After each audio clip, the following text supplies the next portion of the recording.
Baik, selamat malam. Perkenalkan, nama saya Daud Suwandi, NIM 180254243037. Di sini saya akan memaparkan tentang sistem peredaran darah pada ikan. Sistem peredaran darah pada ikan. Ikan merupakan hewan vertebrata yang memiliki sistem peredaran darah tertutup dan peredaran darah tunggal. Sistem peredaran darah pada ikan bersifat tunggal, artinya hanya terdapat satu jalur sirkulasi peredaran darah. Berawal dari jantung, darah menuju insang untuk melakukan pertukaran gas. Selanjutnya, darah dialirkan ke dorsal, aorta, dan terbagi ke segenap organ-organ tubuh melalui saluran-saluran kecil. Selain itu, sebagian darah dari insang kadang langsung kembali ke jantung. Lalu ada komponen-komponen dalam peredaran darah pada ikan. Yang pertama itu jantung, yang kedua arteri, yang ketiga vena, dan yang keempat kapiler. Nah, jantung. Jantung adalah suatu organ yang berupa benda berongga dan terletak dalam rongga ruang mediastinal atau bagian posterior lengkung insang. Organ ini merupakan suatu pompa yang terdiri atas otot licin yang secara ritmis berkontraksi untuk memompa darah dari vena ke arteri. Untuk melaksanakan fungsi ini, jantung mempunyai suatu sistem klip yang menyebabkan darah mengalir ke satu arah. Jantung pada ikan terdiri dari dua ruang yang terletak di bagian posterior lengkung insang, di bagian depan rongga badan, dan di atas isthmus. Kedua ruang tersebut ialah atrium auricle yang berdinding tipis dan ventril yang berdinding tebal. Bagian jantung pada ikan. Pertama, sinus venosus adalah ruang tambahan atau kantong yang berdinding tipis, hampir tidak mengandung jaringan otot.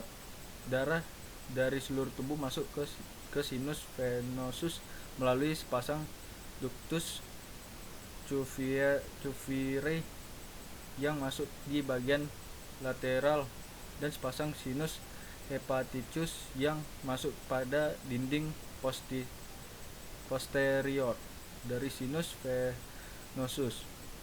Vena coronaria yang datang dari dinding otot jantung juga masuk dari sinus venosus. Dari sini darah melalui lubang sinus atrial masuk ke dalam atrium. Atau dengan kata lain, bahwa kantong berdinding tipis ini berfungsi untuk menampung darah dari vena hepatica yang membawa darah dari vena kardial anterior dan posterior. Lalu ada atrium, adalah ruang tunggal yang dindingnya relatif tipis, terletak anterior dari sinus venosus.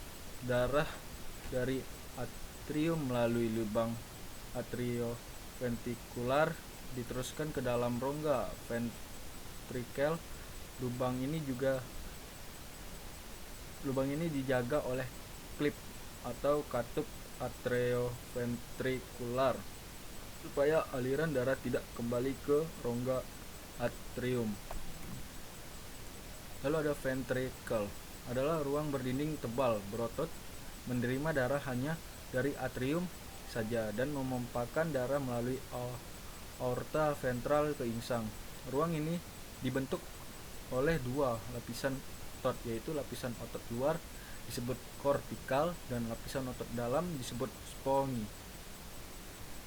Bagian ini menerima darah dari atrium melalui atrioventrikular. Ujung anterior dari ventricle tumbuh memanjang dan berdinding tebal. Di dalamnya terdapat suatu seri klip semilunar. Selanjutnya conus arteriosus. Pada elasmobrachi, conus arteriosus berkembang dengan baik, tetapi tidak mempunyai bulbus arteriosus. Pada sebagian ikan Teleostei, konus arteriosus sudah tereduksi menjadi suatu struktur yang sangat kecil, sedangkan bulbus arteriosus perluasan bagian dari aorta ventralis berkembang dengan baik. Lalu ada arteri, adalah pembuluh darah yang aliran darahnya menjauhi jantung atau saluran yang dilalui darah yang keluar dari insang dan menuju ke bagian-bagian tubuh. Biasanya membawa darah yang kaya dengan oksigen ke seluruh bagian tubuh. Saluran darah ini terdiri dari 3 lapisan, yaitu bagian dalam intima memiliki lapisan endothelium dan subendothelium. Lalu ada vena, yaitu pembuluh darah balik yang aliran darahnya menuju ke jantung. Struktur vena sama halnya dengan arteri, namun mempunyai dinding yang lebih tipis dan rongga yang lebih besar dibanding arteri yang ukurannya diameter yang sama. Bagian dalam dari vena yang mengalami tekanan hidrostatik tinggi umumnya kaya akan jaringan elastis dan sel otot licin. Dinding vena umumnya berkontraksi secara aktif, tidak hanya mempertahankan tekanan darah dalam sistem vena, tapi juga untuk memompa darah dari dinding ke jantung. Lalu ada kapiler, bagian percabangan saluran darah yang merupakan tempat terjadinya pertukaran zat gas nutrien antara darah dengan jaringan atau sel.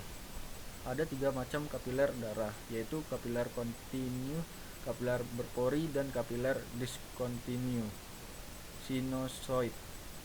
Nah, berikut adalah mekanisme peredaran darah ikan. Pertama itu dari darah kaya akan CO2, lalu ke sinus venosus, selanjutnya ke arterium, lalu dibawa ke ventricle dan ke konus arteriosus, selanjutnya ke insang. Lalu di insang itu melakukan pertukaran CO2 dengan O2, lalu dibawa ke darah yang akan kaya O2, lalu disalurkan ke seluruh tubuh. Sekian pemaparan saya ucapkan terima kasih.